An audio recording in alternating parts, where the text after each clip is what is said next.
Okay, one is starch and the other one is cellulose. So let us just check about starch. Well, starch is definitely an important dietary source for human beings. Correct? It exists in two forms, alpha amylose and amylopectin. Now, what is this alpha amylose? Alpha amylose would be present around 10 to 15% of the total starch. Okay, and this is water soluble. This form is water soluble, and it would contain alpha D glucose,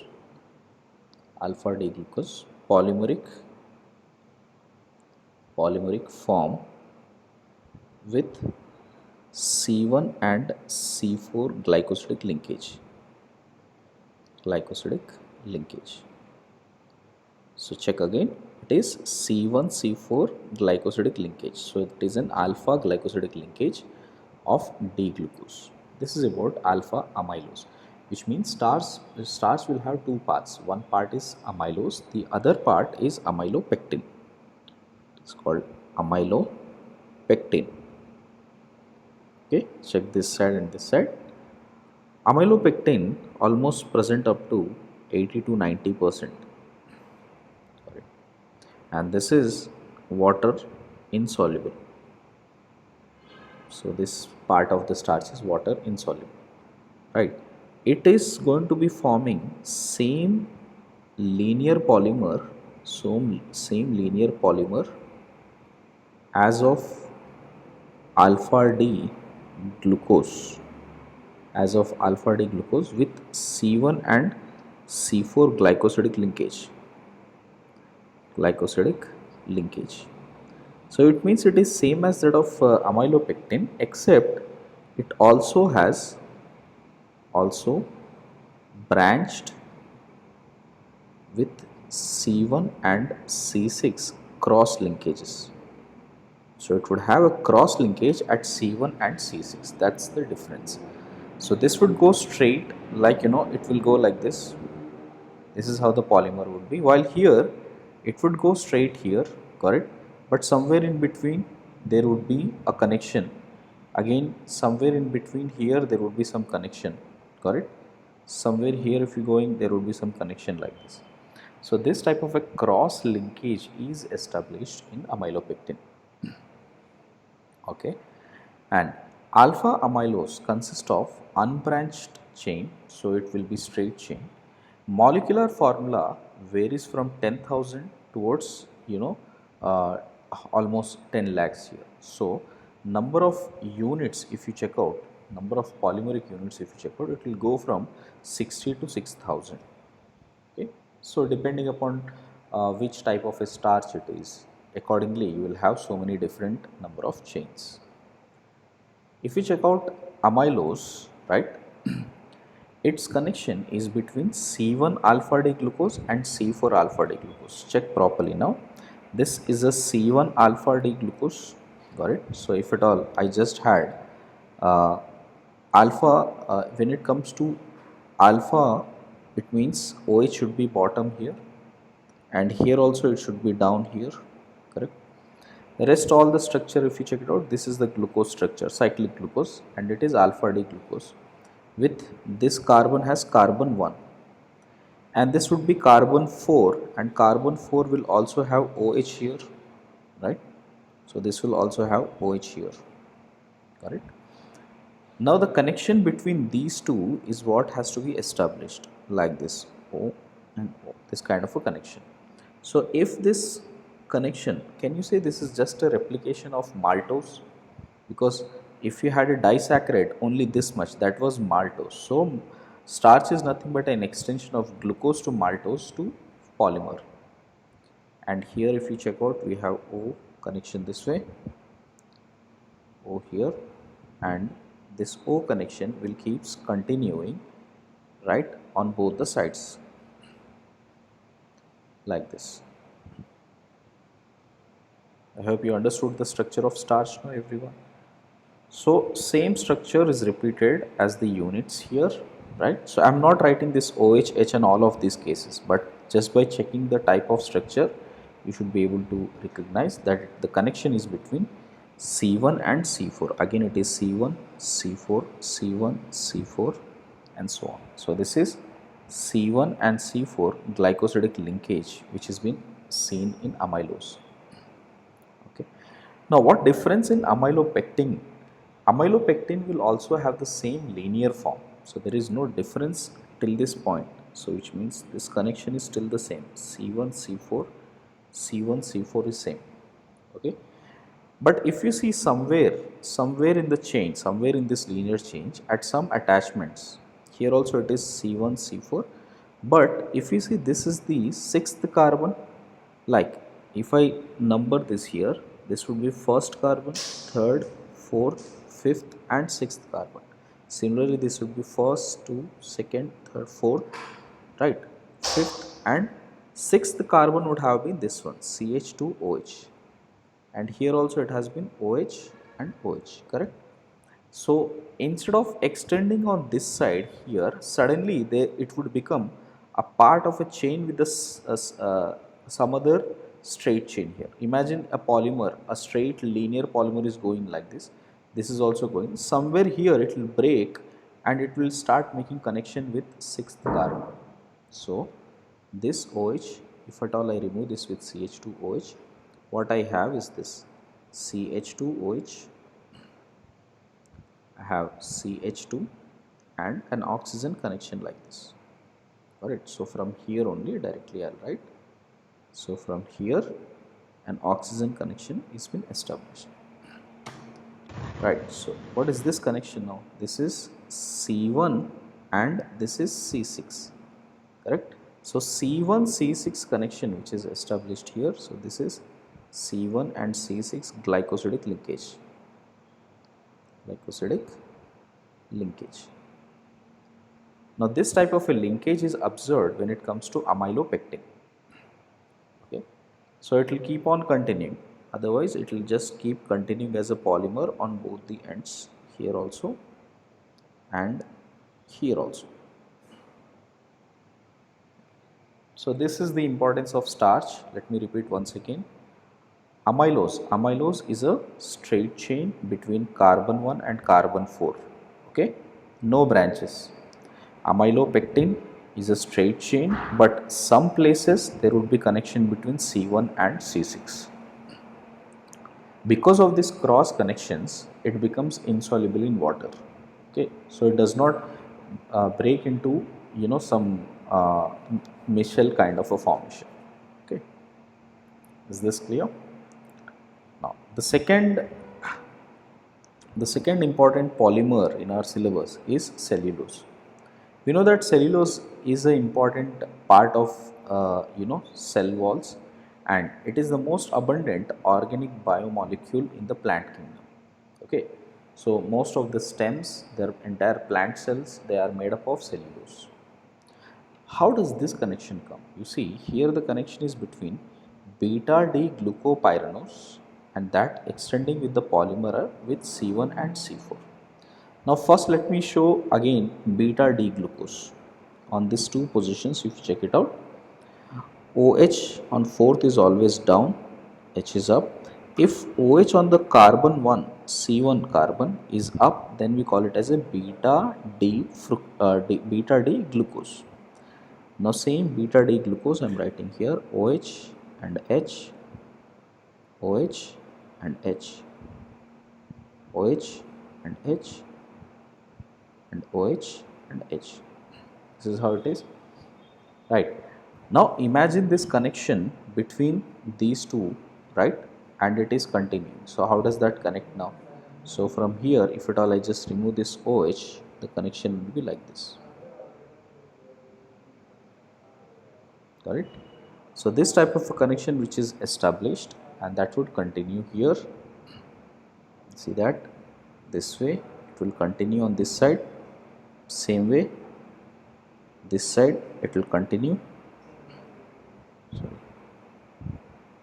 this side. Okay, so this continued C1 C4 connection with beta glucopyranose. That would give us cellulose. This is the cellulose form. And what kind of a glycosidic linkage this is? This is beta. What are these one? These are beta glycosidic linkages. So these two structures are important, how starch and cellulose looks like. Okay. Next, glycogen. Glycogen is the starch that is present in the animal kingdom. Got it? And some structures as that of the same structure as that of amylopectin. See, whatever the starch which is stored in the human body or animal body, that would usually be an amylopectin form which is insoluble in water. You getting it? So in case if just the 2019 paper this year JEE Mains asked this, what is glycogen? Okay, which of the following is glycogen? How does their structure look like? What linkages they have? So just check out what linkages it would have. When it comes to amylopectin, there are two linkages, C1 C4 linkage also and C1 C6 linkage also. Okay, if it is about only amylose, it is only C1 and C4 linkage. So everybody remember amylose and amylopectin, and glycogen replicates amylopectin. Okay, right. Okay. Now questions that could be asked from this section would be like this. Sometimes if you check out, the structure of glucose is given this way. You know the cyclic, the chair form of glucose. We usually used to write here, right, either this oxygen here or here, and then this OH we used to show up or down. See, this is a general way of writing. That means it could be both alpha or beta. If you write a string like this, a ribbon like this, it means it is either alpha or beta.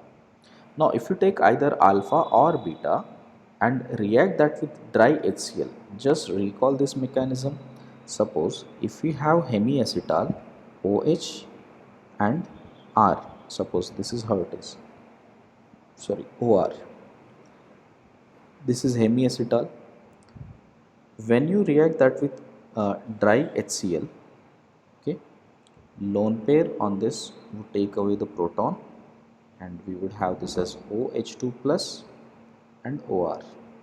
Okay, so this bond will leave, we will get a carbocation which is stabilized by OR because of its lone pair, and then the second mole which is ROH, or in this case for example if I take MEOH, that MEOH will attack here, thereby we will get an acetal formation, OMe and OR. This is acetal formation.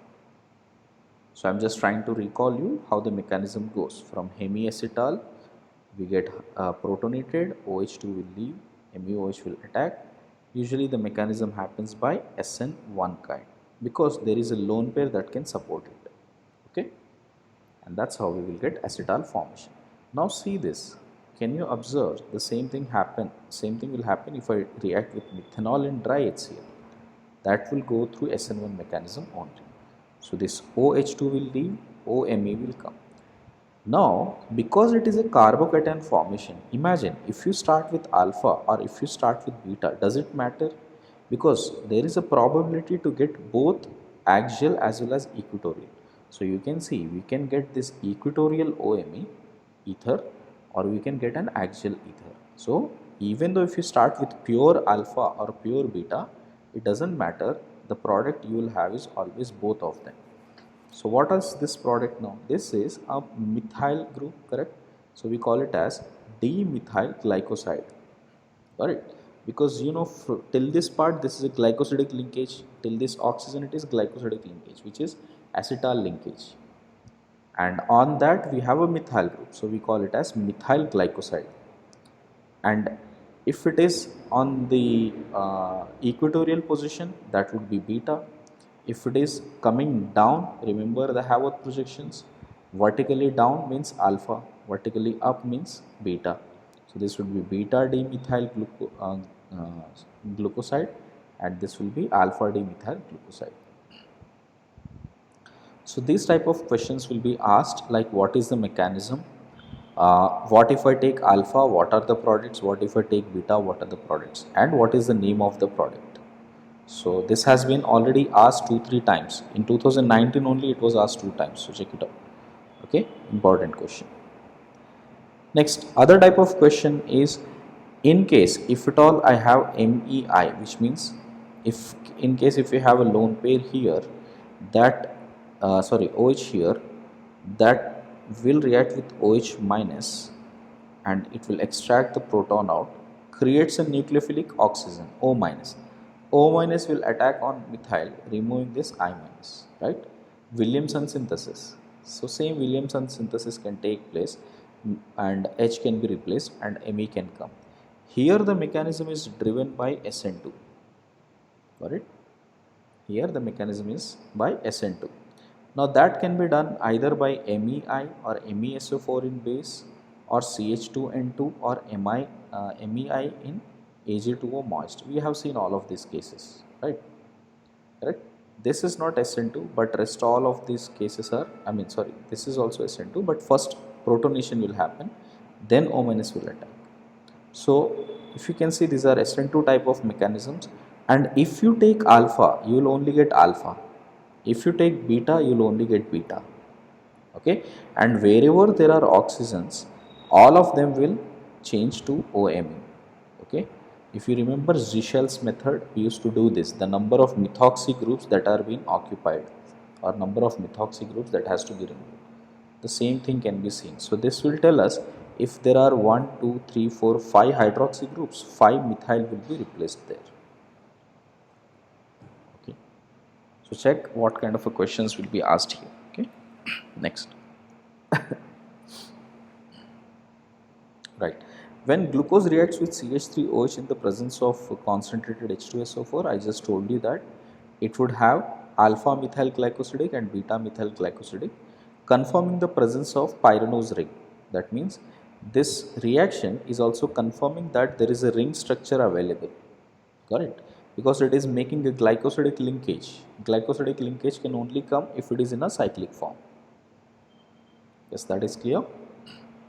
Right. Next, the other type of questions that can be asked is, already an ether is present in it and you hydrolyze that. Ether hydrolysis, if you remember, what would happen? First, the lone pair will take away this proton, got it?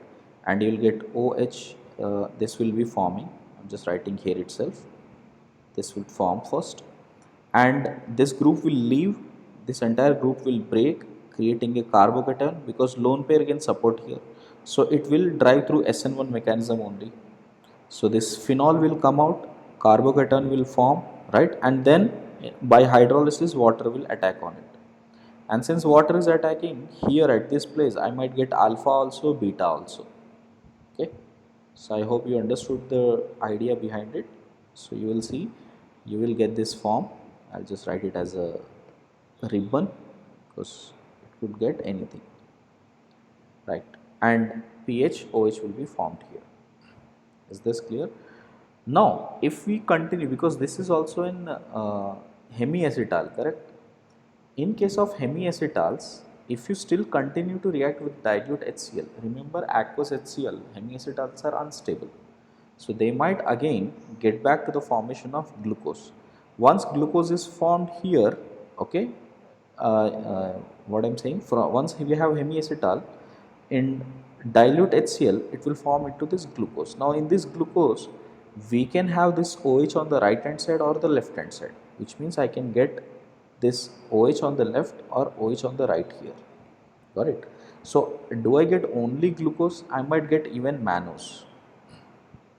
Got it? Sorry, I meant to say here, if you check out, we can have alpha or beta. Okay. So on this first carbon, we are removing out this OH group here. So bond will break from this end, double bond will come here, correct? So as you come across this, you can see this C double bond O which is formed would be this one, and rest all bonds are same, OH, OH, OH and this bond. So OH, OH, OH, OH and this CH2OH, all of these bonds. Got this? So that's how you would see the formation would be.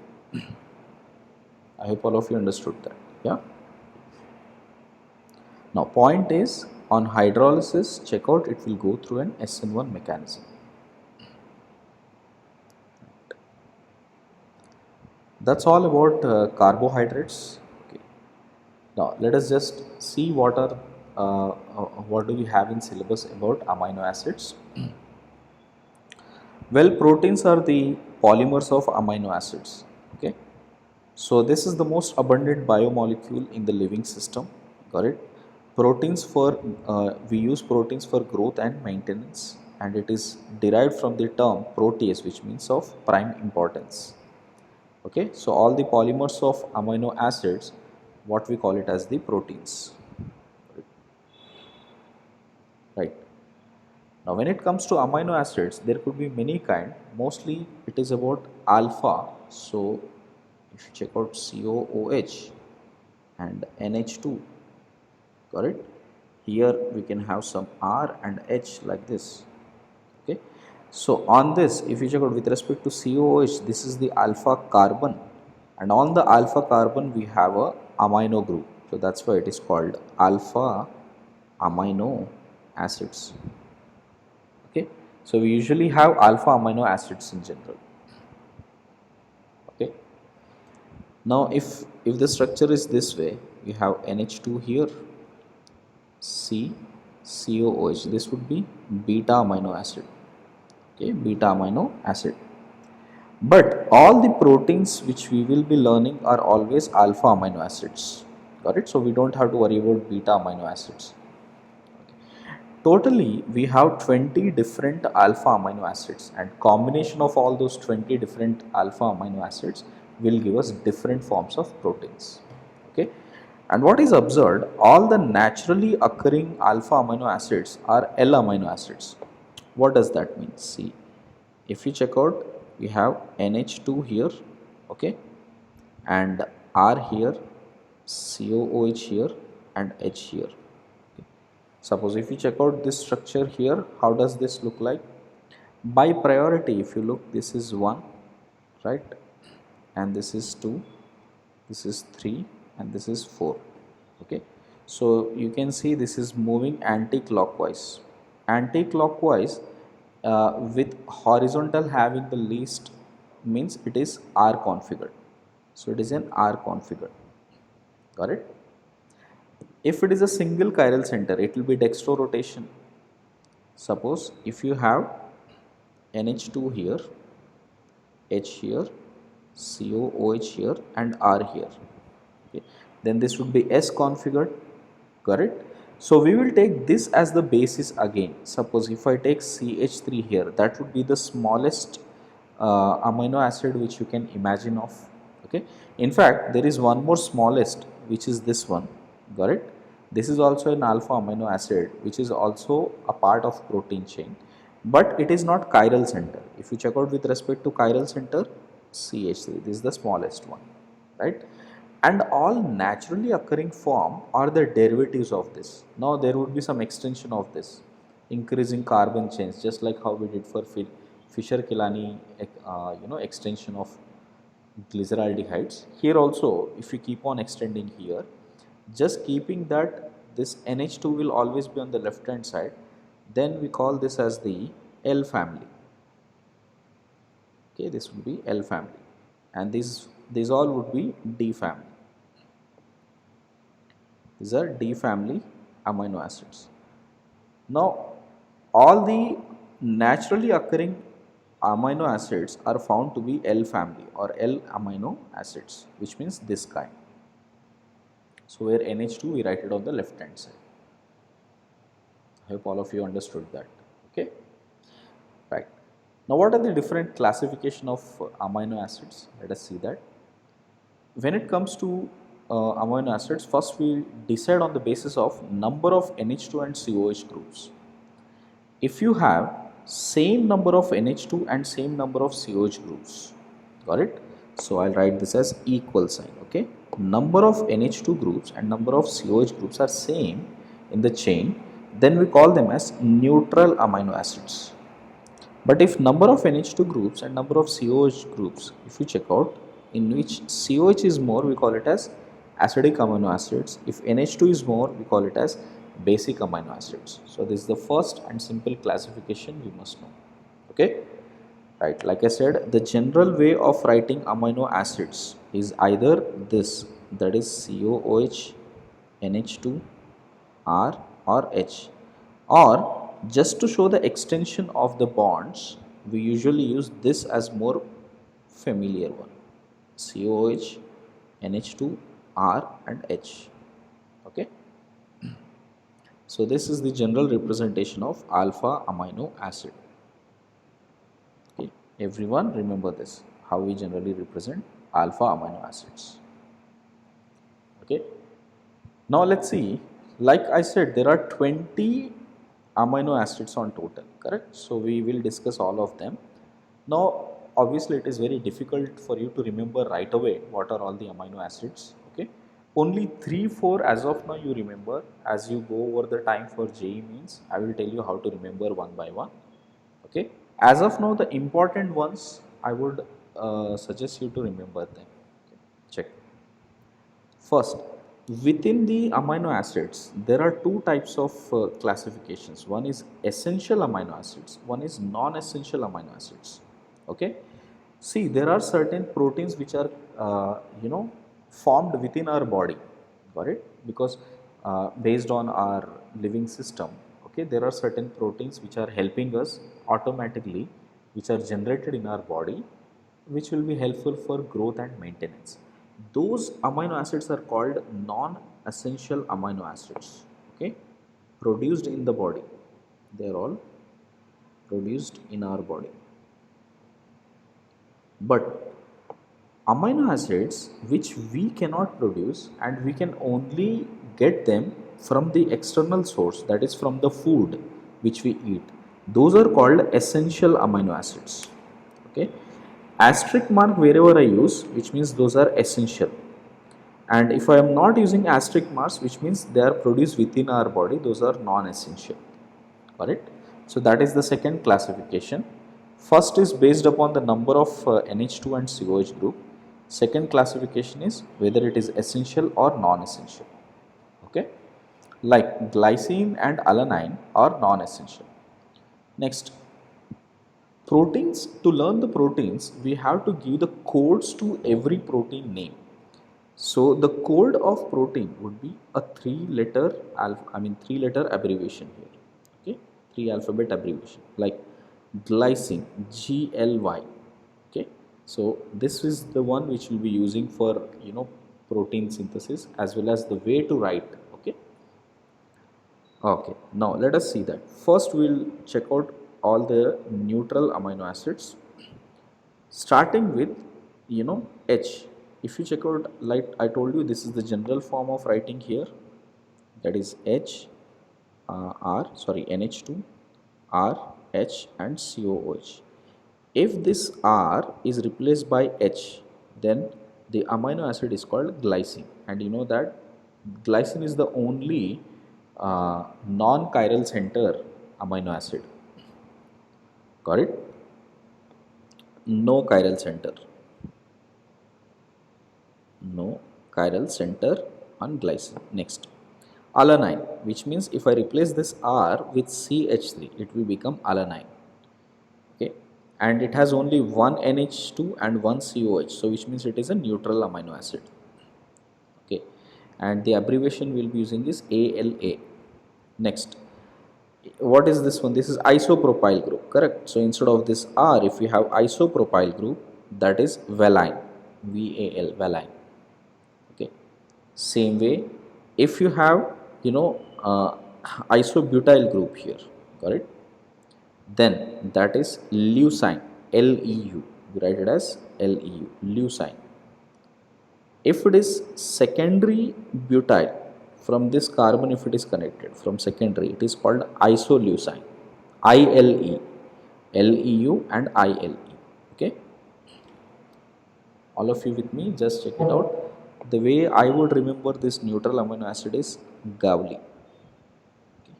I'm not sure how many know this. There is a vegetable Gowli sabji, which we say. I remember it that way. Okay, Gowli, which means glycine, alanine, valine, leucine, and isoleucine. And all of them are, slightly increasing with their methyl group. So that's how I categorized. First, within the neutral, I started with hydrogen. Slowly, I started increasing carbons. First CH3, then isopropyl, then isobutyl, and then secondary butyl. Got it? Right. So that is the first distinction about neutral amino acids. There are few acidic amino acids. How do we remember them now? Got it. Out of which, right, these are the two ones which are mostly very commonly seen, which is glutamic acid. Glutamic acid, which means on this amino acid, if you have NH2, COOH, R and H, if this R is replaced by this CH2, CH2, COH, okay, so basically propanoic acid, if you connect it here, correct, that will become glutamic acid. This will become glutamic acid. Same way, if you have only one CH2 and COOH, it is called aspartic acid. Alright, so just check it out. This is glutamic, this is aspartic acid. Ethanoic acid relates to aspartic, propanoic acid relates to glutamic acid. Okay, next, basic amino acids, if you check out, lysine, most useful. Okay, at least in J, this is the one which has been asked most number of times, lysine. Okay, so 1, 2, 3, 4, butyl amine, can you see that? So if you connect that with butyl amine, this would be lysine. Okay, next, uh, arginine, arginine, right? So here up to this part 1, 2, 3, propyl amine is fine, but on the end, if you check out, we have something like a guanidine structure, NHC double bond NH and NH2, this kind of a guanidine structure. So obviously it has more number of NH2 groups as compared to that of this, right? So if this R is replaced with this entire chain, that will become arginine. Not very much asked in JEE, at least not till date it has been asked. Okay. The way to remember acids and basic amino acids is GALA. Okay, glutamic acid, aspartic acid, lysine and arginine. Okay, Gowli, GALA so far. Okay. Next.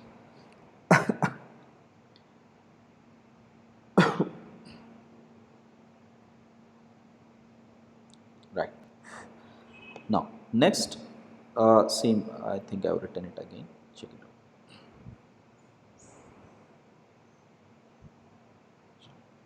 This is just a reference I gave actually. Basically, this glutamic acid is coming from glutamine. This is glutamine. Aspartic acid coming from aspargine. So, which is CH2 double bond CNH, as double bond NH2. Okay.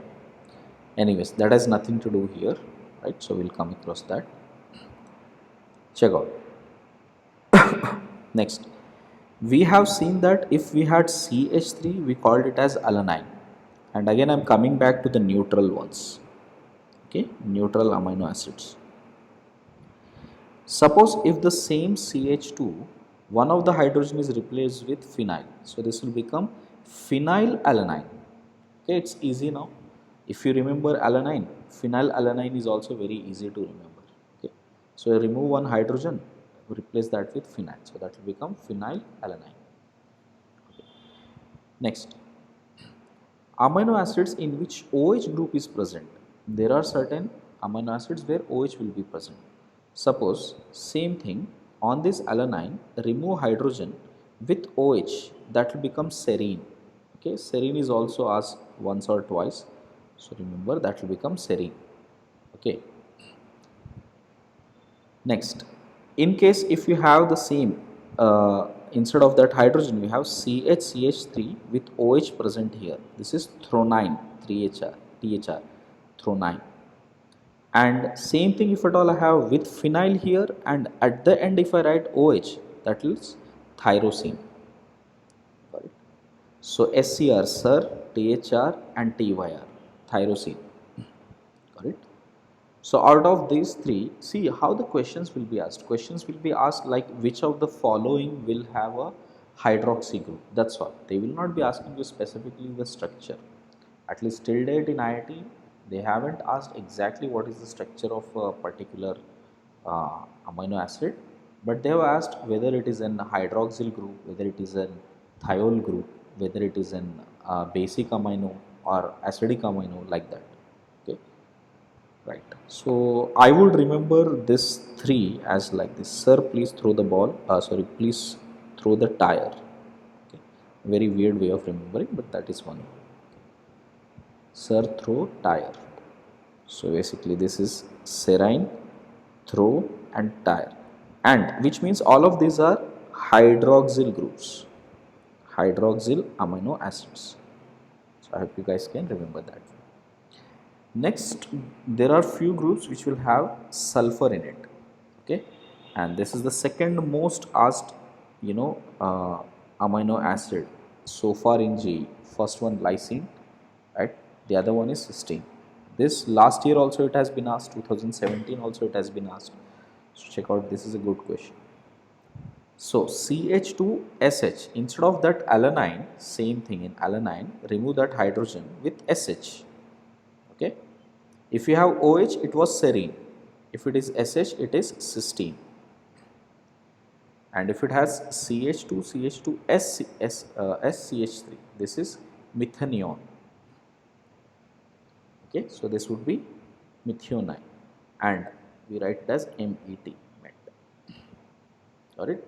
Well, I don't, I can't get any shortcut for this. So just remember, when it comes to sulfur, it is cis and met. Okay,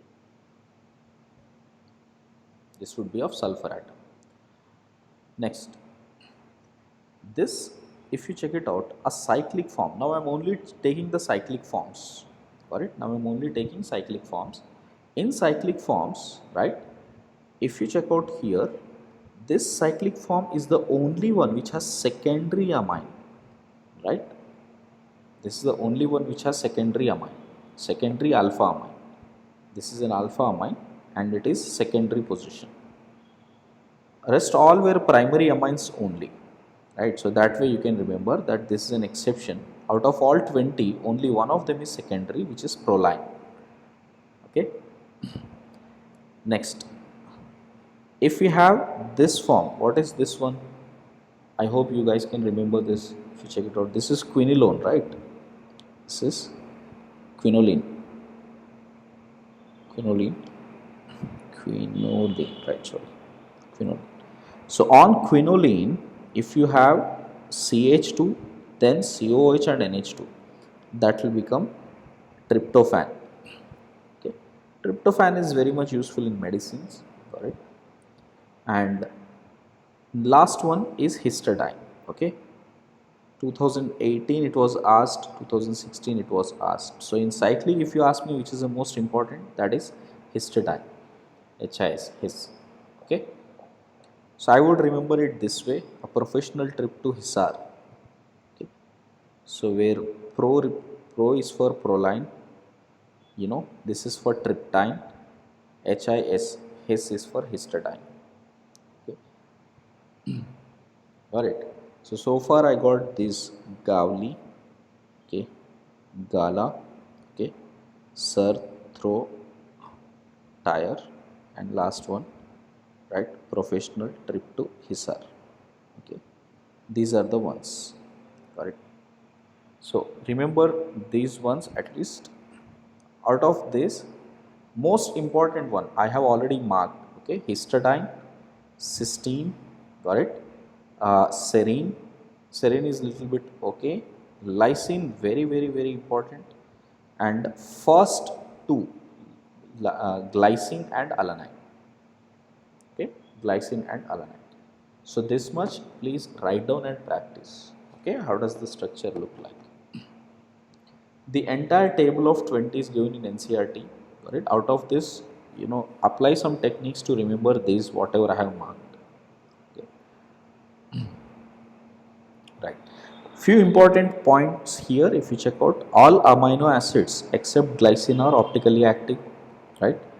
And proteins will be in crystalline form and have high melting point. Okay, the reason for that is because they'll exist this way, CO minus NH3 plus, correct, which means it will exist like a Zwitter ion. So they're almost like an ionic form here, so that's why they will exist in crystalline and have high melting points. Okay, now proteins can be categorized into two forms, fibrous and globular. Correct, they are categorized into two forms, fibrous protein and globular protein. Fibrous are water insoluble, correct, globular are water soluble. Like fibrous is more like our hair, which we have keratin. Okay, our hair is insoluble in water. Same way, polypeptide bonds are bonded together by strong hydrogen bond and disulfide linkages in fibrous. So they would usually be straight chain.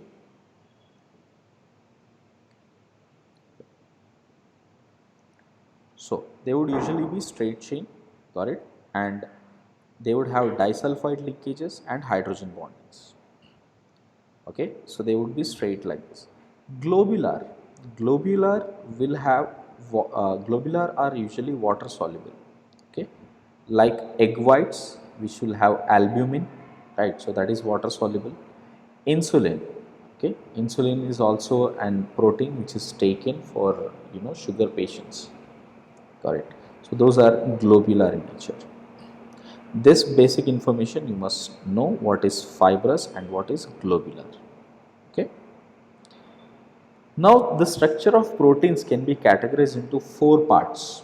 Okay. So they are all joined by different peptide linkages. So let me show you how the peptide linkages are.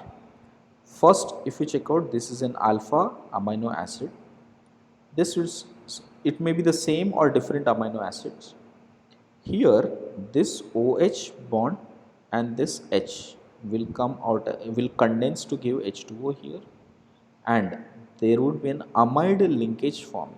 And we have learned in amide that the lone pair would be always involved in resonance with C double bond O so actively that the hybridization of nitrogen appears to be sp2. Okay, so it almost have an sp2. So C and N will not have any rotation. I mean, it would be very difficult to rotate carbon and nitrogen bond there because it would have double bond character. Okay. Now, if it polymerizes, see, this is if you check out one alpha amino acid, when it gets polymerized, right? Then, just like in carbohydrates, we used to use the word glycosidic linkage. There we used to use glycosidic linkage. Here, that C double bond ON linkage which it has got, this linkage is called peptide linkage. And here we have two molecules, two amino acids involved, so we call it as dipeptide. There we used to call it as disaccharide, right? Here we call it as dipeptide. This is called a peptide linkage. Okay, now if the peptide linkage keeps polymerizing, okay, so you can see C double bond ON, C double bond ON, C double bond ON. If this keeps polymerizing, one thing we will notice, left hand side, if you see, we only have NH2, there is no COH present, and as you polymerize here, right hand side, we will only end up with COOH. So every polymer will always have two ends, that is N terminal and C terminal. C terminal is the C double bond OH which is present, N terminal when you have NH2 present on that side. Okay. Now, if you make a protein such a way, C terminal comes here, N terminals comes there, then that will become a different protein. I will show you how it looks like. Okay. So, but I want you to remember one thing, in a peptide chains, there will always be two terminals, N terminal and C terminal existing. Okay. Now, when you keep polymerizing this, proteins will start forming. Now, these proteins can be categorized into four forms. One is primary protein, secondary, tertiary, and quaternary protein. Okay. So what do you mean by primary? Primary means simple peptide linkages. All you have is C double bond O NH linkages like this. Imagine like this we have around 50, 100, 200 up to 1000 linkages like this, straight linkages, and it is continuing. One side we have an N terminal, the other side we have C terminal. Then this first form is called primary protein. Okay. Now, if you check out between C double bond O and H, there could be hydrogen bonding existing here. So, because if you will have this as C and we have N double bond O and H which you get here, this is how it is continued, right? So, we will start showing this H and hydrogen bonding with the next molecule nearby. Suppose if in the next molecule we got something like this, H and N with C double bond O, and this molecule is going this way. I mean this chain is going this way. So between these two I can start having hydrogen bonding. Okay. So as you see that this molecule will start coiling itself. Okay. Once it start coiling, between these two I can start having hydrogen bonding. Somewhere here there would be some nitrogen and hydrogen bond. Here there is some C double bond O, and both of them will start having a hydrogen bond. And that is the reason as you keep on increasing the length of the chain, slowly the coiling will start and it will looks like alpha helix. Okay. So the secondary can become an alpha helix. Well, it has two different kinds. I am just showing one of them, alpha helix and beta plated also. I will show you that. Now, I am just giving a summary initially. Check out. And this helix, if it start changing a direction somewhere, then it will start having bonds this side also. There would be some intramolecular hydrogen bonding on this side also. So here also there would be intramolecular hydrogen bonding established, because of which I might get tertiary proteins. Now if these tertiary proteins get into most complex form, that is called quaternary protein. So imagine the muscles which we have in our body, right? So they are all uh, quaternary proteins, got it? So which means they have so much of coiled up molecules, got it? This chain first primary was coiled up to secondary, secondary is coiled up to tertiary, and that is further coiled up to a very complex form, and that's how a quaternary ammonium quaternary primary quaternary proteins are formed. And in quaternary proteins, what you will see, there is huge amount of hydrogen bonding, there is a sulfur linkages, so a lot of things can exist here. Okay, right? Now what are these disulfate linkages usually which are present? See, this was asked in 2019.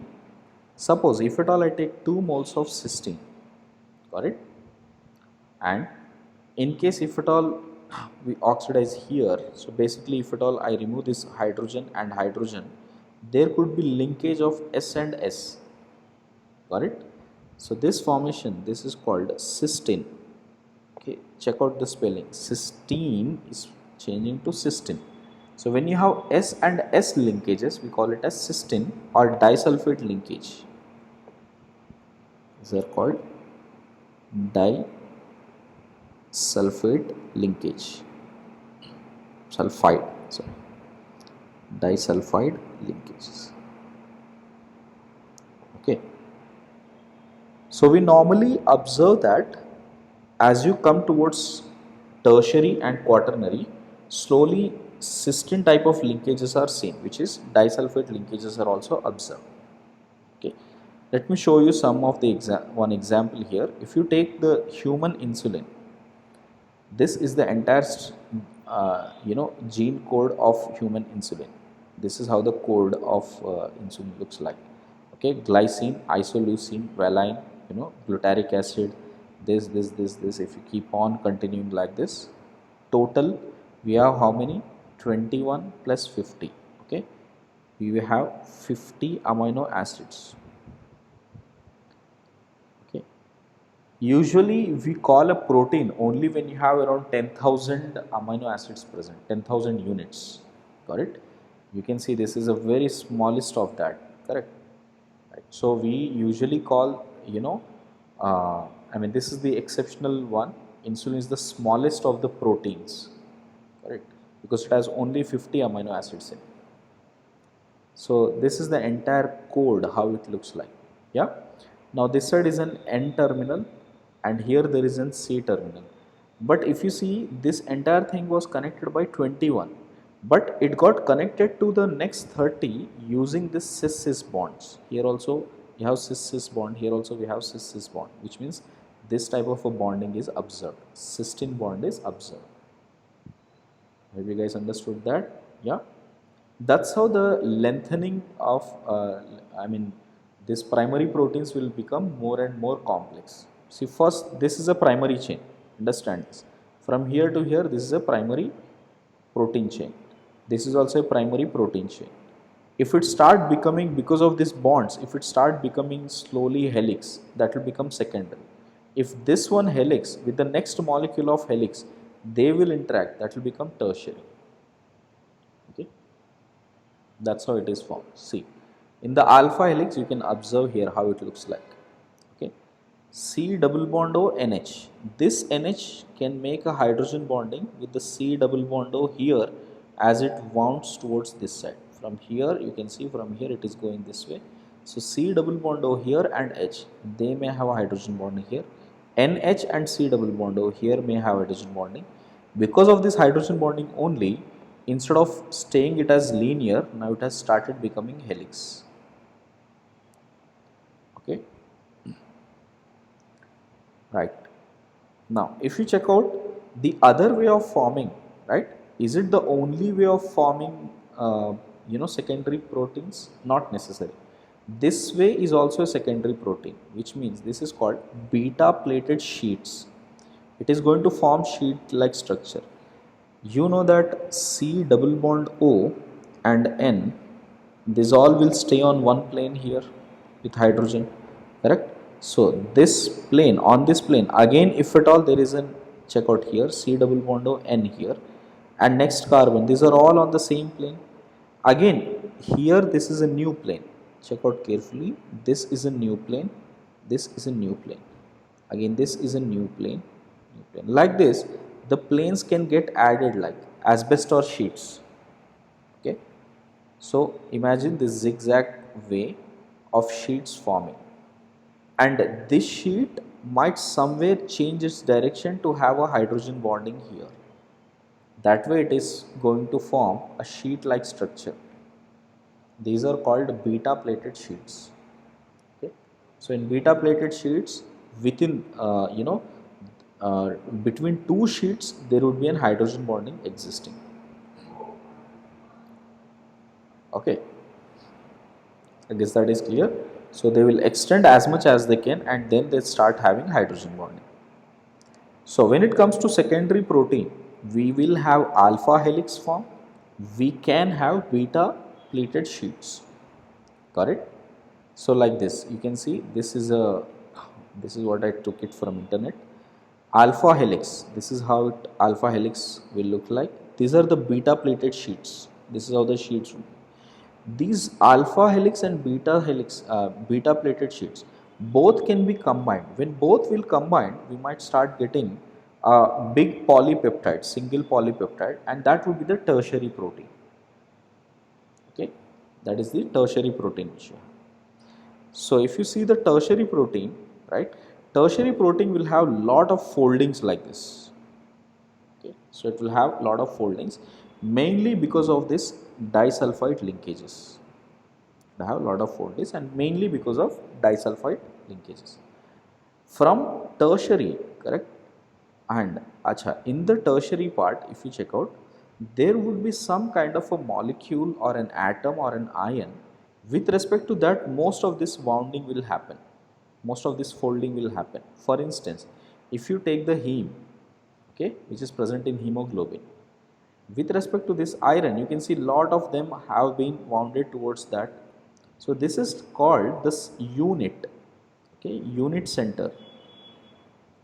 So with respect to one unit center, lot of molecules, right, started surrounding it and making a chain like this. Got it? Now imagine those type of units. This is one unit and I have second unit, third unit, fourth unit, which means if I take this as one unit, okay, sorry, if I take this as one unit and this is the second unit and third unit and fourth unit. So imagine all these four units. If all these four units, if at all I keep all these four units intact, okay, and they are forming some kind of a structure. If all these four units form some kind of a structure here, got it? Then that one, see these four units, if at all this forms a particular structure, that is called as quaternary structure of hemoglobin and quaternary structure of protein. Are you getting it, guys? So tertiary, if it gets into a particular structure, that is called quaternary. Okay, these are called, you know, units. You can see that this is one tertiary, tertiary, tertiary, tertiary, and all of them are forming some described structure, and that is what we call it as quaternary. And if you check out the human insulin, if you check out this insulin which I have shown here, if you check out this entire insulin, if you put it in a proper units, it will look like an hexamer. It looks like an hexamer. As an example, I am telling you, right? So let me repeat once again. I have put out a summary here. Check out. Primary means straight chains. Okay. Secondary, you may get alpha helix or you may get beta plated sheets. Okay, which means these are forming into this and these are forming into these sheets. And from this secondary, it may start wounding, and they both may, this alpha kind and beta kind can interact with each other and they'll start wounding like this, and this would be tertiary. Tertiary would always happen with respect to a particular heme unit. Okay, heme I'm taking as an example here. It could be any unit, right? But there would be one unit around that this secondary protein will start wounding. If we take all these units and they are very nicely established in a structure, that is called quaternary protein. Okay. Okay, in JEE nobody is going to ask you the structures. Okay, it is just for our sake of understanding what is quaternary, where exactly do we have what kind. Okay, so let me show you once again. When it comes to primary, there are only peptide bonds. I hope all of you understood that. Here there is only peptide bonds. Okay. These are the type of questions that will be asked. Peptide bonds only or peptide linkages.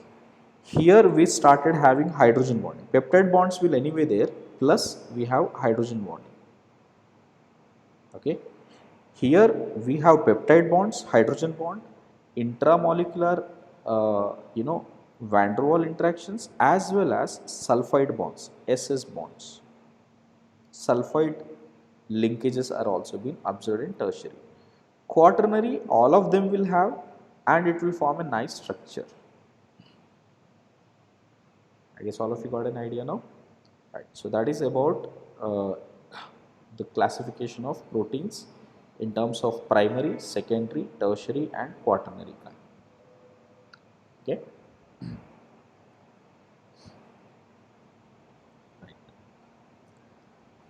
So let me just summarize with a few points. See, protein is definitely a three-dimensional arrangement, and that is called a native protein. Now, if a native protein is subject to chemical changes like temperature change, pH change, then the native protein globules get disturbed or uncoiled, and alpha helix will get uncoiled and native protein loses its biological activity. In short, I'll give you best example. If we take egg, okay, and egg has a protein inside, got it? It has albumin, which is, you know, white part of it. And as you boil, got it? It will become hard. That white part becomes hard. What must have happened here, right? That white part was actually quaternary. Okay, that is a quaternary protein. Quaternary protein on heating will slowly change into tertiary, and if you further keep heating, tertiary will change into secondary. Okay, from secondary it may become primary. Okay, acha, if primary is also breaking, correct, then this is losing the entire protein value itself, correct. So which means it is not a same protein anymore. Usually on heating, on boiling, we are expecting that up to primary we are keeping that intact. Same is the case we are doing with boiling any proteins like leafy vegetables, for instance, or broccoli. Okay, so when we boil that, we are making their quaternary part into tertiary or up to secondary. We won't be able to break primary. If you are breaking primary, means it will be split into small pieces altogether. Correct. So same is the thing we are doing with egg also. We can come up to primary. So that will be the question asked. Like if you are subject to changing temperature or pH, the native protein which is present, that get disturbed, but the primary chain doesn't get disturbed. It will still be the same primary chain, and that is called as denaturation. Denaturation means the primary protein is still the same, except now it has lost the secondary, tertiary and quaternary identity. Okay. See, the same thing you will experience if somebody hits you on the face. Your face swells, correct? What happened there? Because of that force which has been applied, momentarily that quaternary proteins got changed into tertiary and then secondary, and you will get a gap there, you will get a space there where water will get stored. Okay, that's why we will see a bump on our face. Okay, then slowly over the time again the hydrogen bondings, sulfides bonds will slowly start forming, and that water will get lost. Okay, so understand that during denaturation, hydrogen bonds are lost and primary protein structure remains intact. So I hope you understood that. Okay, right. Same thing. See, curding of milk, lactic acid causes denaturation of milk. Egg boiling causes denaturation. Okay. So these are a few examples. I hope you understood the term denaturation. Correct. Now, in this, now let us focus on. This is more important part for JEE Advanced. I want all of you to just focus carefully now. What it could be asked is, suppose if at all I have an amino acid, if it has to form a dipeptide, how many possible dipeptides I can get? That is a question it would be asked. For example, if dipeptide has to form using glycine, which means I will have glycine linkage. This side it would be maybe C end, this side it would be N end. I don't have to write that again and again, so it is glycine linkage. Even if I put glycine here and this glycine here, it doesn't matter, it is the same thing. Okay, if it has tripeptide glycine and glycine connection, okay, polypeptide glycine and glycine connection like this n times, right? Okay, this is about glycine.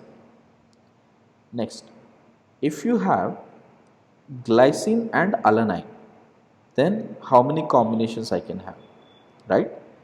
The total number of if it is about dipeptides, I will have 2 raised to power 2 number of combinations, because here this glycine to alanine, alanine to glycine, both of them will be different combinations. So what are the total? We will have G and A, and I can have uh, G and G, I can have A and A, I can have A and G. These four are the codes which I can have. Okay, these are protein codes. Correct. Same way, if at all I have to form tripeptide, which means how many combinations I can make? 2 raised to power of 3, because I have 2 of them, and imagine all the combinations, which means 2 raised to power of 3. Got it? So what are the combinations I can have? See, I can make G, G, G combination, GAG combination. I can have GGA, AGA, got it, and AGG. Like this, you can imagine I will have a total of 8 such combinations. Okay, you can write down them. Got it. If you have to make some polypeptides, then how many total combinations I can get? 2 raised to power of n different combinations. Okay, so that's why, I mean, if you see industrially studying DNA, protein, DNAs and proteins, correct? It's such a huge, field of science. Okay, learning the connections of how the proteins are, even for that matter, if to learn the exact structure of corona virus also, we need to know the exact linkages what it is. Correct. So how the chains have been arranged with one another, where is the N end, where is the C end. So this is a very interesting field of science. Suppose if you have 3 of them, then how many you will have? If you want to get dipeptide, then I'll have 3 square combinations. If at all I want to get tripeptide, 3 cube. Okay, this part has been asked in JEE 2-3 times. Okay, they used 3 of them and asked how many different combinations. Here they could ask how many chiral center and blah blah blah. Lot of questions can be made, but basic idea you should know that how many we can make. So we can make 27 combinations using these 3. Okay. Next, if it is about polypeptide, 3 raised to power of n. Okay. Now let me show you how this N terminal and C terminal are different. Suppose if you have glycine and alanine to be combined. Okay. Check out, when I had to combine glycine and alanine and make dipeptide, I am getting 4 of them, right? Let me show you how these 4 are different with each other. See, this is glycine. Observe carefully. Glycine is CHNH2COOH. This was glycine. Alanine was CH3CHNH2COOH. This was alanine. See, when I combined both of them by peptide linkage, what did I get?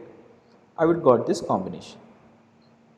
So this structure is what I get. This side we have C terminal, this side I have N terminal. Yeah. Now, if at all I make alanine and glycine linkage, okay. Now these two combination and these two combination are different. That is what I am trying to show.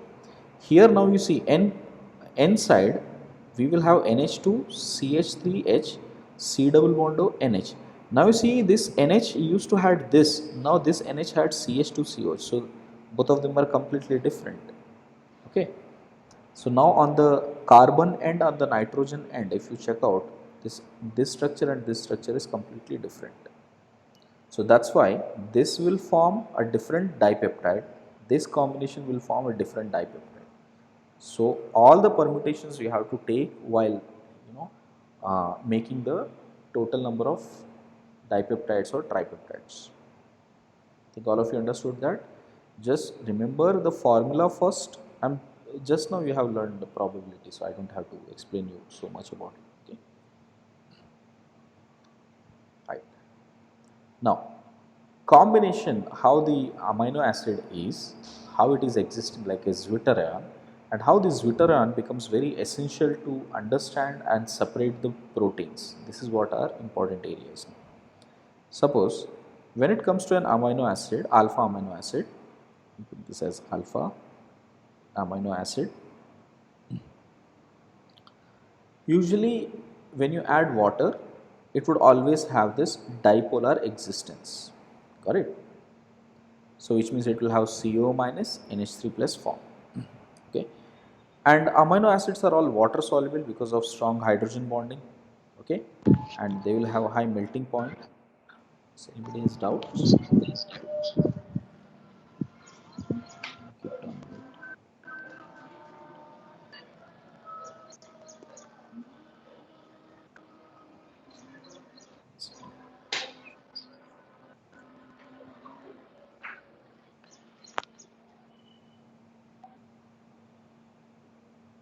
Okay, check this.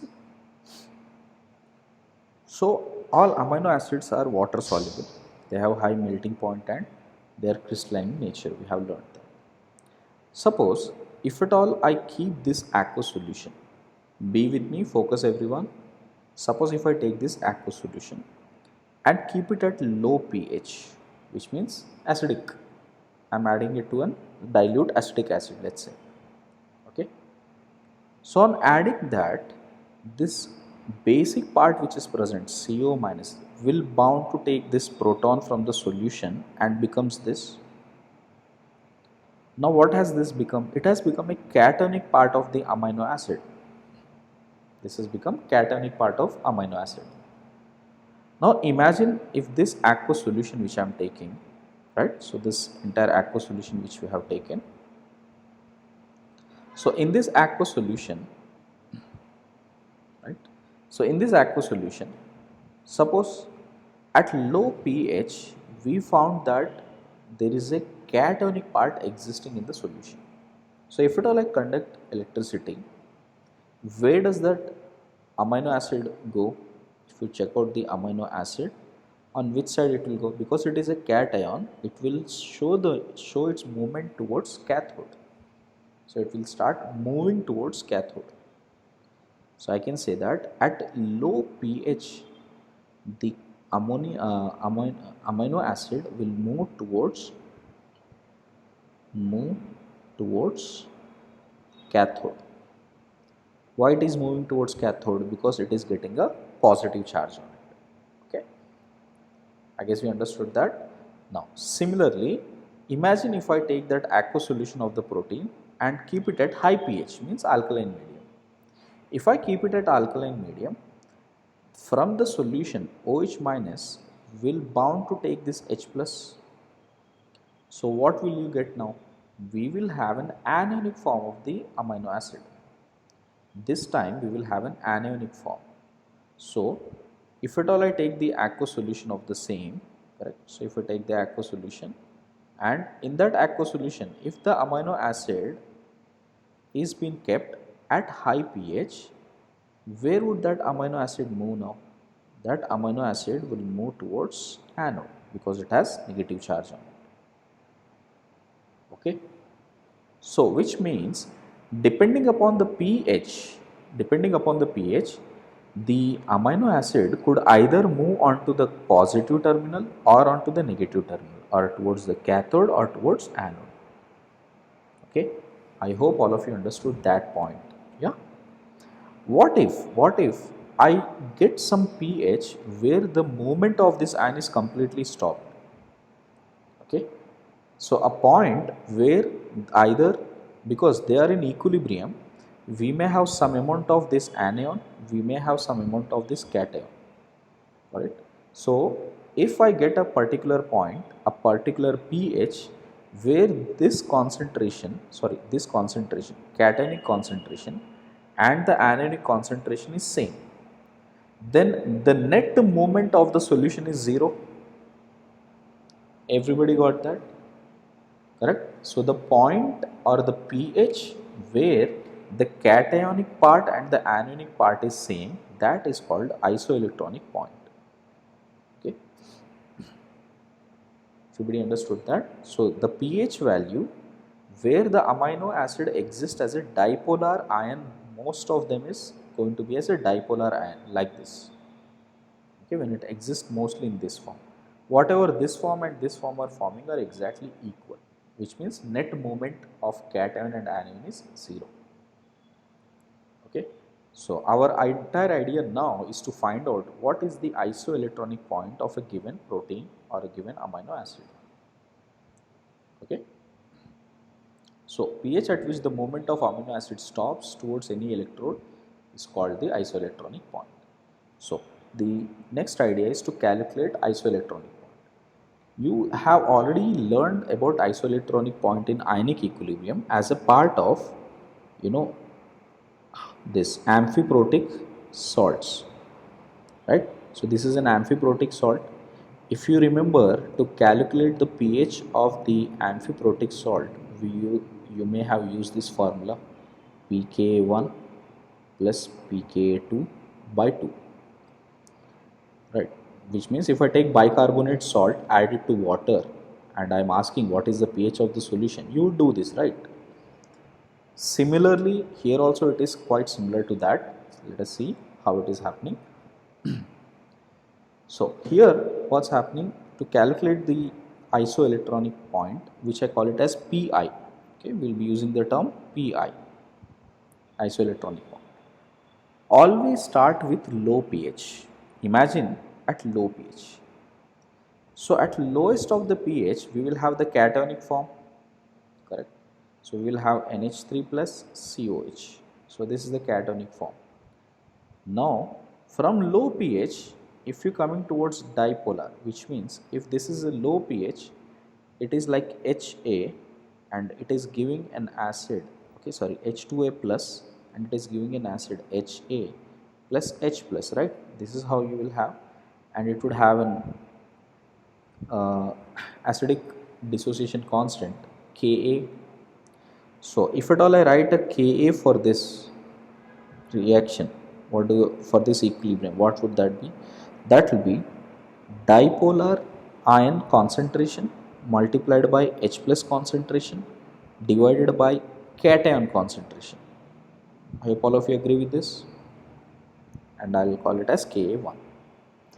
Here, if you check out from dipolar ion, if it is dissociating into one more H plus, then it will become anionic, which is usually what we see it at high pH. Okay, so what would be Ka2?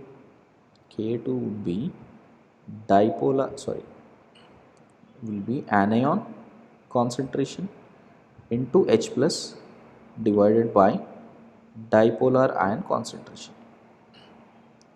Okay, we know that as at isoelectronic point, cationic concentration and anionic concentration should be equal, because the net movement of the molecule should be 0. Net movement of the amino acid should be 0. So therefore, if I multiply Ka1 into Ka2, I would get this as, you can see di will get cancelled.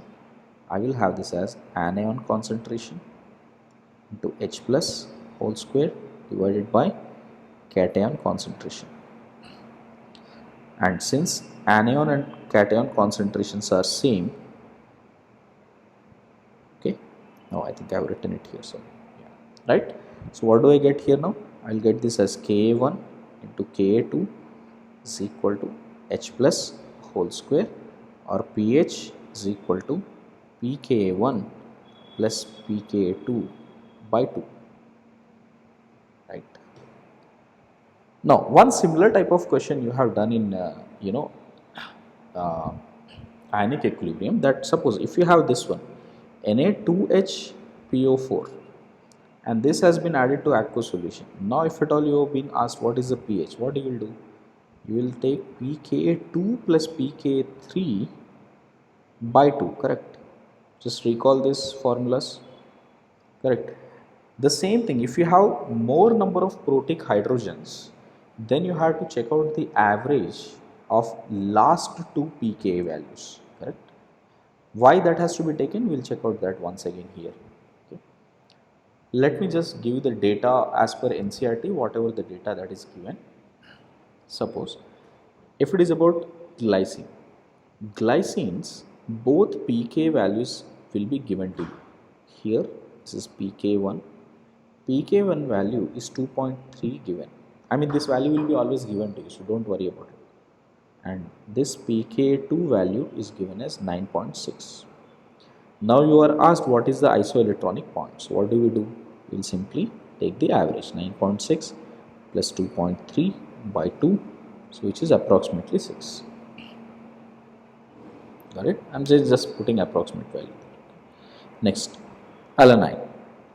If you check out alanine, this is the structure of alanine, and he would be giving you pK values. So pK1 is 2.3, pK2 for this is 9.7, right? So very much close here also, it is 6. pK value is almost 6. Valine. Okay, if you check out for valine, the pK value here is 2.3 given, pK value 1 and 2, pK value for this is given as 9.6. So if I take the isoelectronic point, the average of these two, 9.6 plus 2.3 by 2, which is again approximately 6. See what we are trying to get here, that for neutral amino acids, the isoelectronic point is very close to 6. For neutral amino acids, the isoelectronic point is very close to 6. This we can observe from the experimental values.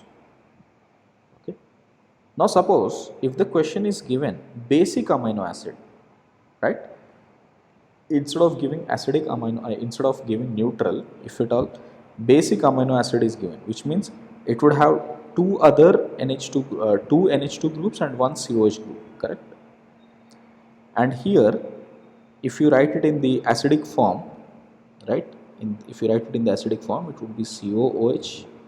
This will be NH3 plus, and this will also be NH3 plus. For this, the pKa value is pK1. For this pK2, and it is pK3. If these values are given, if pK values are given, imagine all these pK values are given. Now I have to calculate the isoelectronic point. Then you just have to take the average of the bases pK2, pK3 by 2. You don't have to worry about what is the value of pK1, correct? The average of these two will fetch you the isoelectronic point. Okay, so let me prove you, let us prove on that. We can take lysine, because we know that lysine is the basic amino acid, and lysine will have this, butyl amine here, correct? So this is the way it will be. So you can see it has two NH2 groups, one NH2 here and one NH2 here, so that's why it is basic amino acid. Now in aqueous solution here, right, in aqueous solution it would be in equilibrium with this, and if it is in acidic medium, definitely this will be NH3 plus and COOH. Okay. Now in this was also given in exams. You may have learned this in GOC before. Suppose if X, Y and Z, right, if X, Y and Z are the pK values, okay, or acidic strengths, let's say. Let us first focus on acidic strengths. I put it down here, right? Suppose if at all I have to check out acidic strengths, which one will be more acidic? X will be more acidic than Y than Z. I'm pretty sure you have come across this, right? Well, COH will always be more acidic than any form of NH3 plus, and within NH3 plus, here COH is a minus I group which is withdrawing. Here NH3 will have lot of CH2 support, so this will be more stable as compared to that of this NH3 plus. Okay, so I can say X is greater than Y is greater than Z in terms of stability, in terms of acidic strength also. Okay, now check this. If you know that this is how the acidic strength is, suppose if at all I have to check out Ka1, what is the first thing you will do? H plus will first go from here, right, because this is more acidic. So H plus will go from here, first we will get CO minus, and still it is a overall cationic amino acid. Everybody focus and check it out carefully. I took the same lysine, right, in its protonated form. That would be the first Ka1, but the H plus will be removed always from COH first. So we will get this cationic form. Second, if you remove between these two, this was more acidic, so remove H plus from here. So you will get this. Now observe carefully, this has become a dipolar ion here, correct, because it has plus and minus. So if at all I get to know this pH, if at all I get to know pH so that I can maintain this, that would be the isoelectronic point. Okay, so if this dipolar ion again gives H plus, it will give from this side, that will be Ka3, correct? So that would be about Ka3. Okay, so for lysine, if you check it out, with respect to this first, before this what is the Ka value? That is Ka2. After this what is the Ka value? Ka3. So average of these two, that is what we have been doing so far. Check out carefully again. Here dipolar ion, left side, right side, Ka values we are averaging, K1, K2 by 2. So same thing here also, check out. So left side, right side, this is Ka2, Ka3. So just average those two. So it will be pKa2 plus pKa3 by 2. This will be the Pi value. Okay. So I hope you guys understood that. Same way, if you check out for acidic amino acid, and if I take this as X, okay, Y and Z, got it? Out of these X, we can't decide easily, got it? But one of them would be more acidic than the other. Then last would be NH, this one. This will be the last acidic. So now the average would be only about these two. This won't come into the picture. So when you have two acids, remember just take the average of those two. If you have two NH2 groups, take the average of those two. So Pi would be pK1 plus pK2 divided by 2. Considering this has Ka1, its dissociation is K1, its dissociation is Ka2, and this dissociation is Ka3. Okay. So I hope now you know how to calculate the isoelectronic point. So this year also the first question in JEE 2020 advanced, that was the first question, correct, to calculate the isoelectronic point. Now you guys can try about it. You should be able to get that answer now. So based on isoelectronic point, what information we can get here? If it is an acidic amine, right, its isoelectronic point is coming in the range of 2 to 4. If it is a neutral amine, it is coming around 6 to 7, most of them very close to 6. And if it is basic amine, it is coming around 8 to 10. Okay, all right. So this would be the isoelectronic point ranges. Now the question could be asked like this: find the structure of glycine at pH lesser than its Pi. Okay, pH lesser than its Pi, which means if we check out its Pi, glycine would be this way: CH3, C, CH, COOH and NH2. This is glycine. Okay, sorry, H. Okay, glycine, that would be alanine. In glycine, suppose this will exist as COO minus. This is the isoelectronic, this is how it exists with plus sign here as a dipolar ion. Now if it is less than Pi value, which means more acidic than Pi, more acidic than Pi means you have to go towards left hand side, which is CH2, COOH and NH3 plus. So which means if pH is less than Pi, can I generalize this? Check out very carefully, everyone, please note this. If pH is less than Pi, the net movement will be towards cathode, because it will be forming an cation. It will exist more in cationic form. So the amino acid will exist in cationic form and the net movement will be on the cathode side. Okay. Similarly, if pH is greater than Pi, then the amino acid would be anionic. Okay, it would exist as an anion form like this, and the net movement would be towards anode. Correct?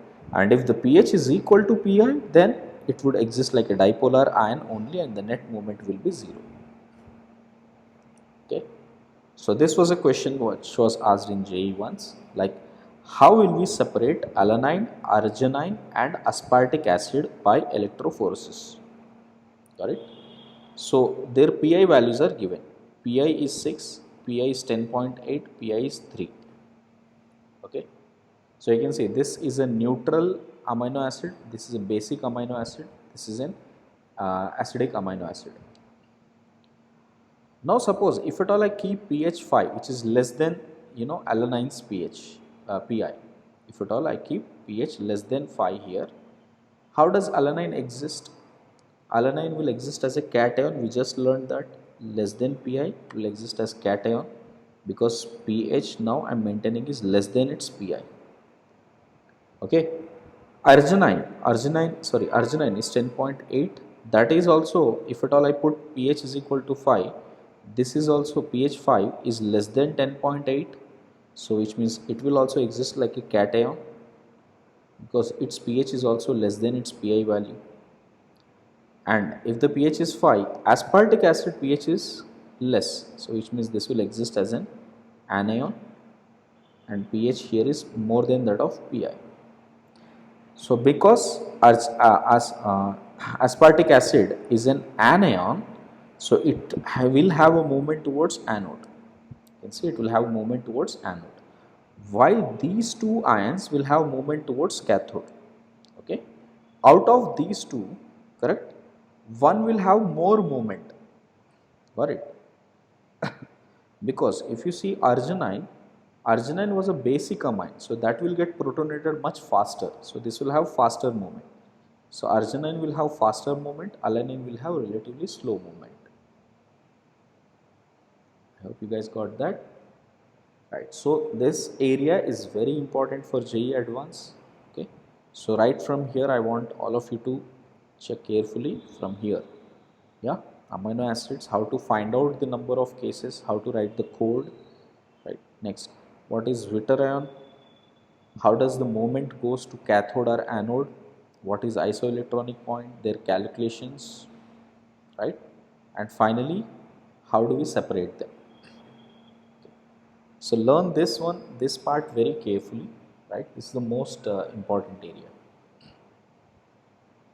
Everybody understood that? Right.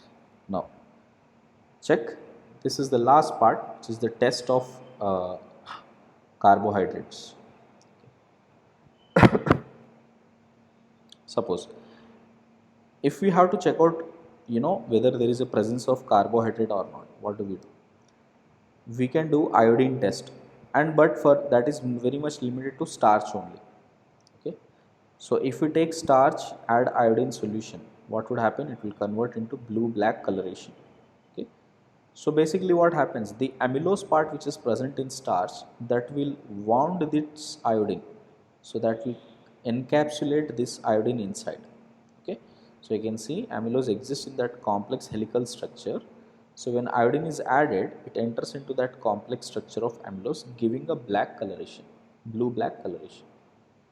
Okay, so that's why we will say that iodine starch water, what do you say, iodine solution in starch is blue.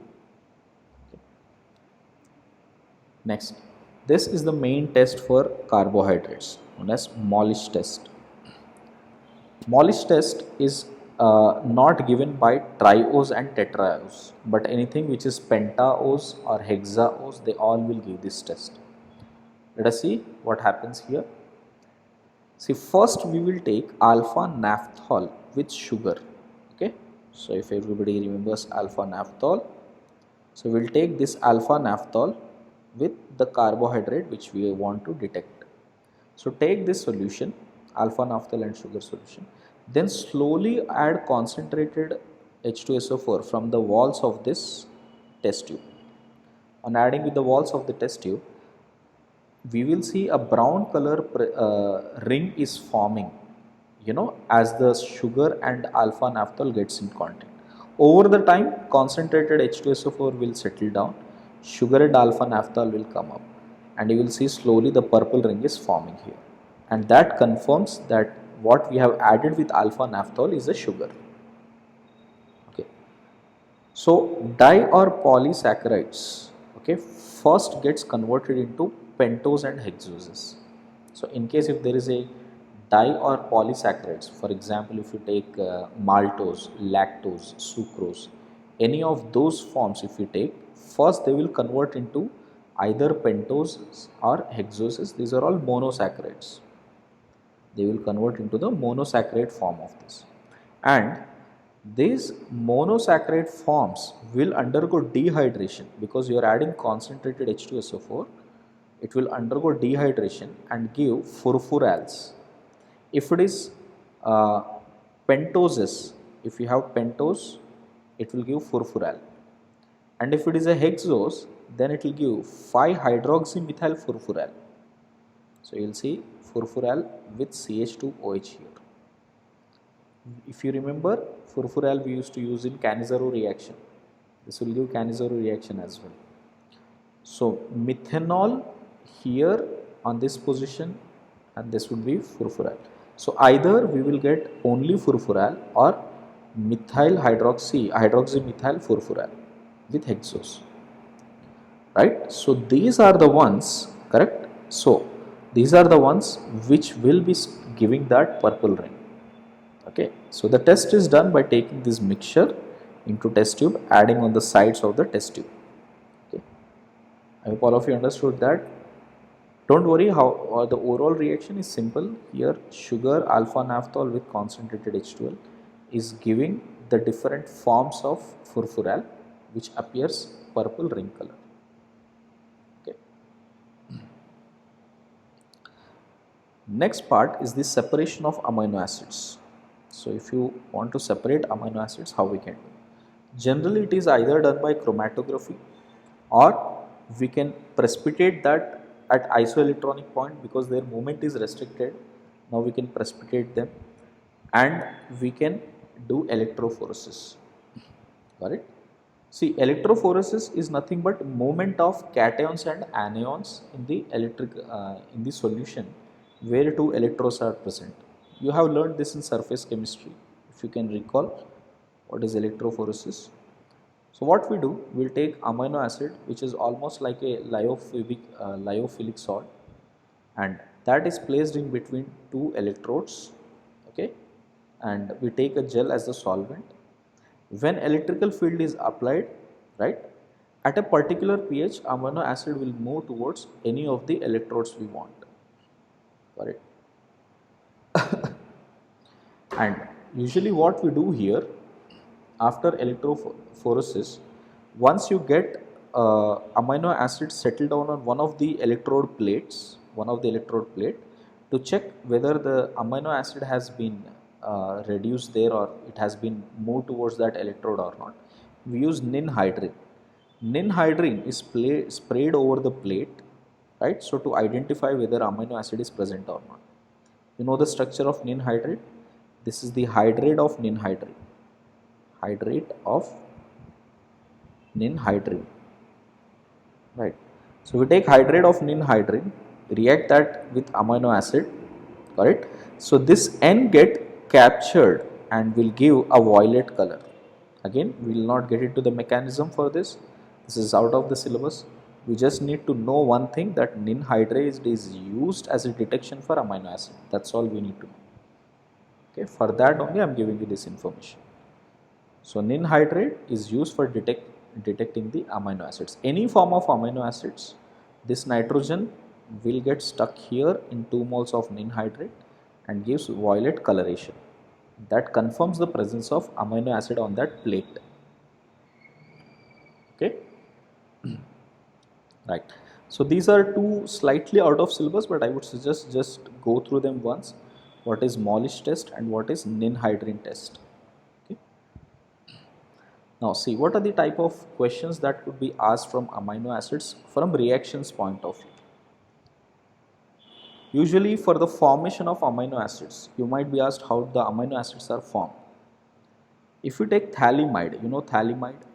Phthalimide will make an SN2 reaction here with alkyl halide, removing this bromine. N will get substituted with this. So we will have this as NCH2COOET. This is what is formed. This on hydrolysis, okay, we will know that this entire part will come out and we will have phthalic acid here, and this side we will have COO minus NH4 plus, right, with CH2 and NH2. This is what is formed with ETOH. Basically first acid is forming because no, sorry, this is only acid. Yeah, basically acid is forming here and this will be NH2 which is formed. So what do we got? What did we get here? We got whatever the desired amino acid which we want. So that's how we can use Gabriel Thalamate synthesis. You remember this is Gabriel Thalamate synthesis. So using Gabriel Thalamate synthesis, we can also get this amines, which is amino acids, alpha amino acids. We can use HVZ reaction also from carboxylic acids.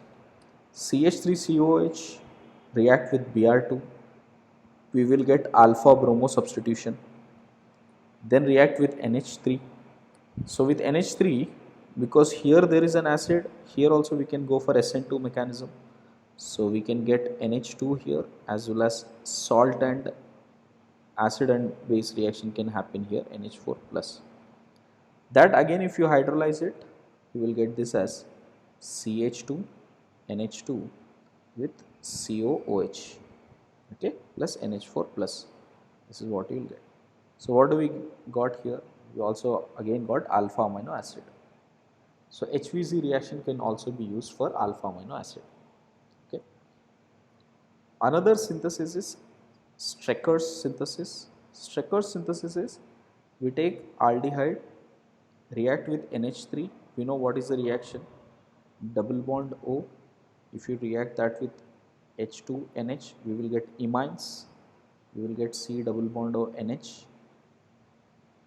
And that when you treat with HCN, CN will get added here, H will get added here. So we will get alpha amino cyanide.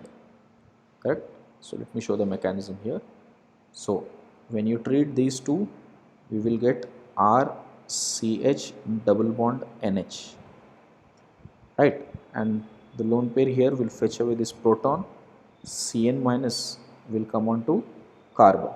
So we will get this as RCH with cyanide and NH3. And cyanides on hydrolysis will become carboxylic acids. So we will get RCH, COOH and NH2. This is NH2. Right. So what we got? Again we got alpha amino acids. This is called Strecker's process or Strecker's synthesis. Okay. Right. So these are the few reactions that can be asked from amino acid. This was one previous year question which was asked in a similar lines.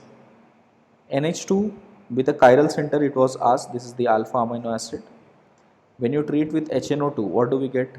When you treat with HNO2, we know that first this NH2 will become disonium salt. So this will be disonium salt. And disonium salt is highly unstable in an alkyl form. But at this alpha beta position, we have COOH, and that would have a lone pair which will support on this carbon, and then N2 will leave. So which makes this kind of a form. You can see this R and R dash will change, which means it got inverted. So here if the configuration, let us say it is plus, now here it will become minus. Okay. So first inversion was taking place. Again water will attack on that, and this time the water attacks from here, this bond will break, and what do we get? This time again this carbon will have retained its configuration. Okay. So what happened here? We had an NGP case. So this is an NGP mechanism.